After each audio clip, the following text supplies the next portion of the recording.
So hello guys, welcome back to my new video. तो आज की वीडियो होने वाली है एक बहुत ही ज़्यादा फेमस ड्रग के बारे में। ड्रग भी कह सकते हो, एनाबॉलिक स्टेरॉइड्स भी कह सकते हो। तो वो स्टेरॉइड्स कौन सा है? आपका डायनाबॉल। तो आज मैं डायनाबॉल के ऊपर बात करने वाला हूँ और आपको एक एक इन्फॉर्मेशन इसके बारे में बताने वाला हूँ।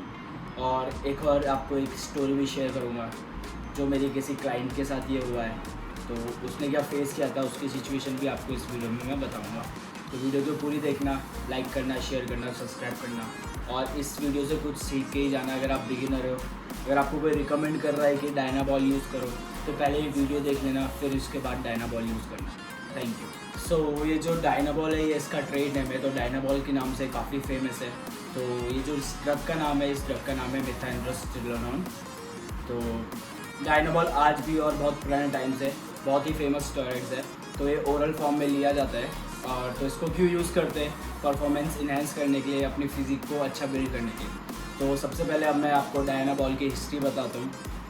डायनाबॉल कब स्टार्ट हुआ था, कैसे मार्केट में लाया गया। तो ये जो ड्रग है, ये 1958 में रिलीज़ किया गया था यूएस मार्केट में। तो जो सीबा थी, इन्होंने डॉक्टर जिगलर की हेल्प से ये जो मिथाइलड्रोस्टिरोन था, इसको मेडिसिन में कन्वर्ट किया। तो ये फिर ऐसे करके आया। तो जो जिगलर थे, ये एक ओलंपिक कोच थे जो साथ में फिजिशियन भी थे। तो ये जब मार्केट में आया तो इन्होंने क्या नोटिस किया कि जो एथलीट डायनाबॉल यूज़ कर रहे थे, उनमें बहुत सारे साइड इफ़ेक्ट्स दिख रहे थे। और जो एथलीट्स थे वो बहुत ज़्यादा इसे अब्यूज़ भी करने लग गए थे। तो एक एथलीट में तो ये भी देखा गया है, जब उसने ड्रग का ओवर यूज़ कर दिया था तो उसका जो प्रोस्टेट ग्लैंड होता है वो काफ़ी बढ़ चुका था। तो वो खुद से यूराइन भी नहीं कर पाता था। तो उसे कैथेटर की हेल्प से यूराइन कराया जाता था। तो कैथेटर क्या होता है? जब भी कोई, आपने देखा होगा, आईसीयू में भर्ती होता है, खुद से यूराइन नहीं कर पाता, तो एक पाइप का यूज़ किया जाता है जिससे यूराइन कराया जाता है। सो जो ये स्टेरॉइड्स था आपका डायनाबॉल, तो उस समय मार्केट में काफ़ी फेमस होने लग गया था क्योंकि इससे काफ़ी अच्छे रिजल्ट्स मिल रहे थे। तो ये बहुत ज़्यादा फेमस होने के साथ साथ बहुत सारी कंट्रीज़ में जाने लग गया। मतलब इसकी रीच काफ़ी बढ़ गई थी और जो सक्सेस थी स्टेरॉइड्स की वो काफ़ी रैपिड थी, बहुत तेज़ी से बढ़ रही थी और बहुत फार रीचेबल थी, हर कंट्रीज़ में पहुंच जा रही थी इजीली। और जो जिगलर के एथलीट थी, उन्हें बहुत जल्दी एडवांसमेंट मिल रही थी, उनकी फिजिक में इम्प्रूवमेंट हो रहा था, वो अच्छा करते स्पोर्ट्स में और हर डायनाबॉल की हेल्प से उन्हें काफ़ी अच्छी सक्सेस मिल रही थी। पर 1960 में इस ड्रग्स का हर कोई अब्यूज़ करने लग गया था, हर कोई अब्यूज़ कर रहा था। सो जो नॉर्मल डोसेज होती थी इसकी 5 mg to 10 mg क्या बोलते हैं, जो एथलीट होते हैं तो उससे ज़्यादा यूज़ करने लगे थे क्योंकि हर किसी को रैपिड रिजल्ट चाहिए, हर किसी को अच्छे रिजल्ट चाहिए। तो इसलिए लोग इसका ज़्यादा यूज़ करने लग गए थे। तो एक तरीके से अब्यूज़ करने लग गए थे। तो 10 साल बाद डॉक्टर जिगलर को रियलाइज़ हुआ कि लोग इसका कुछ ज़्यादा ही अब्यूज़ करने लग गए हैं, काफ़ी साइड इफ़ेक्ट दिख रहे हैं। तो वो खुद ही आ गया है और खुद ही इसका अपोजिशन करने लग गए। तो वहीं से जो डायनाबॉल था वो बैन होना शुरू हुआ। 1965 में डायनाबॉल यूएस फूड और जो ड्रग एडमिनिस्ट्रेशन होते हैं उनके अंडर में आने लग गया।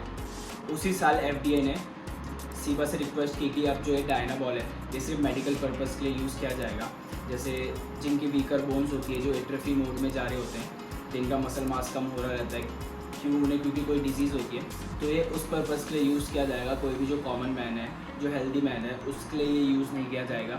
और इसे साथों साथ स्पोर्ट्स से भी बैन किया जाएगा। तो 1917 में एफडीए ने भी एक्सेप्ट किया कि अब ये सिर्फ मेडिकल पर्पज़ के लिए ही यूज़ किया जाएगा। तो फिर क्या हुआ, 1983 में डायनाबॉल मार्केट से हटा दी गई। फिर भी जो डायनाबॉल है अभी भी मार्केट में मिलता है अंडरग्राउंड तरीके से, मतलब ब्लैक मार्केट आप से कह सकते हो। तो ये तो हर चीज़ है जो स्टेरॉइड्स है ब्लैक मार्केट के थ्रू ही मिलता है, क्योंकि इसे कोई भी फूड कॉर्पोरेशन हो गया आपका, कोई भी इसे लीगल नहीं बनाएगा तो इसलिए अंडर मार्केट तो हमेशा से चलता ही है। तो ये अभी भी कैसे सप्लाई किया जाता है, तो ये ह्यूमन मार्केट हो गया या आपका एनिमल का मार्केट हो गया, जिसे हम वेटेरियन बोलते हैं, तो अभी भी यहाँ पर ये मिलता है। सो ये अब अलग अलग ब्रांड के नाम से मिलता है। सो अलग अलग तरीके से अभी भी मार्केट में है, तो इसलिए लोग अभी भी इसे यूज़ करते हैं। और तो ये एक टेस्टोस्टेरोन की फॉर्म है, तो ये ओरल फॉर्म में आती है। तो अब हम यहाँ से स्टार्ट करेंगे इसके साइड इफ़ेक्ट्स के बारे में। साइड इफ़ेक्ट्स क्या क्या होते हैं, अगर आप यूज़ कर रहे हो तो आपको क्या क्या साइड इफ़ेक्ट्स होते हैं और क्या क्या बेनिफिट आपको इससे मिल सकते हैं। तो जो सबसे पहला साइड इफ़ेक्ट है इसका, उसको हम गाइनो बोलते हैं। तो गाइनो इसका सबसे पहला साइड इफ़ेक्ट है। तो जैसे आप स्टार्ट करते हो तो सबसे पहले जो चांसेस होते हैं वो गाइनो के ही होते हैं। अगर आप हैवी डोज से स्टार्ट करते हो तो आपको सबसे पहले गाइनो ही देखने को मिलेगा। और साथ में क्या होता है, जब आप डायनाबॉल यूज़ करते हो तो आपके जो बॉडी में वाटर लेवल्स है वो बढ़ जाते हैं, फैट लेवल्स है वो बढ़ जाते हैं। तो इससे क्या होता है, जितने भी आपकी बॉडी में मसल्स हैं उनकी डेफिनेशन कम होने लग जाती है। तो हमें लगता है हम अच्छा गेन कर रहे हैं, बट एक्चुअली में आप वो वाटर गेन कर रहे होते हैं और आप फैट गेन कर रहे होते हैं। जो आपका सेकंड साइड इफ़ेक्ट है वो है आपका एंड्रोजेनिक साइड इफ़ेक्ट। तो उसमें क्या होता है, आपकी स्किन ऑयली होने लग जाएगी, आपका हेयर लॉस होने लग जाएगा और साथ में आपकी बॉडी में एक्ने होने लग जाएंगे। तो जो इसका तीसरा साइड इफ़ेक्ट है वो है हेपाटॉक्सिसिटी। तो उसमें क्या होता है, जब भी हम डायनाबॉल यूज़ करते हैं तो हम ओरल फॉर्म में लेते हैं। तो जब भी हम ओरल फॉर्म में ले रहे हैं तो डायरेक्टली हमारे लीवर में जाता है, तो डायरेक्टली लीवर को अफेक्ट करता है। अगर आप हाई डोसेज में हैं और अगर आप 6 to 8 वीक से ज़्यादा यूज़ कर रहे हैं तो कहीं ना कहीं चांसेस होते हैं कि आपका लीवर भी डैमेज कर सकता है। तो इसके बारे में क्या बोलना चाहूँगा, अगर आप डायनाबॉल यूज़ करने की सोच रहे हैं, अगर आप सोच रहे हैं कि आप एक ही स्टेरॉइड से बहुत अच्छा मसल मास पुट कर लोगे, बहुत अच्छी बॉडी बना लोगे, तो कहीं ना कहीं आप गलत हो। आप बहुत सारे साइड इफ़ेक्ट को आप बुलावा दे रहे हो, उतना आपका फ़ायदा नहीं होगा जितना आपका लॉस होगा। सो जो आपका फोर्थ है वो है आपका कार्डियोवास्कुलर सिस्टम को अफेक्ट कर सकता है। कैसे, जो हमारे SDL होता है, हाई डेंसिटी लिपोप्रोटीन, जो जिसे हम गुड कोलेस्ट्रॉल बोलते हैं, और साथ में हमारा LDL जो हमारा बैड कोलेस्ट्रॉल होता है, तो क्या करता है, जो आपका SDL लेवल्स है उसको लो कर देता है और जो आपका बैड कोलेस्ट्रॉल है उसको हाई कर देता है। तो ये SDL LDL के बैलेंस को हिला देता है। और साथ में जो हमारी आर्टरीज़ होती है उनमें प्लेक्स जमा करने लग जाता है। तो प्लेक से क्या होता है, आपके जो आर्टरीज है उनके बीच में फ़ैट डिपॉजिट करने लग जाता है, तो उससे ब्रीदिंग की आपको प्रॉब्लम हो सकती है, हार्ट अटैक के चांसेस होते हैं। एंड इससे क्या अफेक्ट होगा, आपको ब्लड प्रेशर की भी प्रॉब्लम हो सकती है। सो आप देख रहे हो कि इसके इतने बेनिफिट नहीं है जितने ज़्यादा इसके साइड इफ़ेक्ट हैं। जो इसका फिफ्थ साइड इफ़ेक्ट है वो है आपका टेस्टोस्टेरोन सप्रेशन। मेन जो आपका टेस्टोस्टेरोन प्रोडक्शन है वो भी ये कम करने लग जाएगा। और एक स्टडीज़ ने बताया, जो रेजिस्टेंट ट्रेनिंग करते हैं और कंटिन्यू रेजिस्टेंट ट्रेनिंग करते हैं और जो डायनाबॉल यूज़ कर रहे थे, तो उनका टेस्टोस्टेरोन प्रोडक्शन था वो 69% से ज़्यादा कम हो चुका था। ये जो डायनाबॉल है आपके टेस्टोस्टेरोन में भी डायरेक्ट इफेक्ट करेगा, इससे आपके टेस्टोस्टेरोन लेवल्स भी काफ़ी कम होने वाले हैं।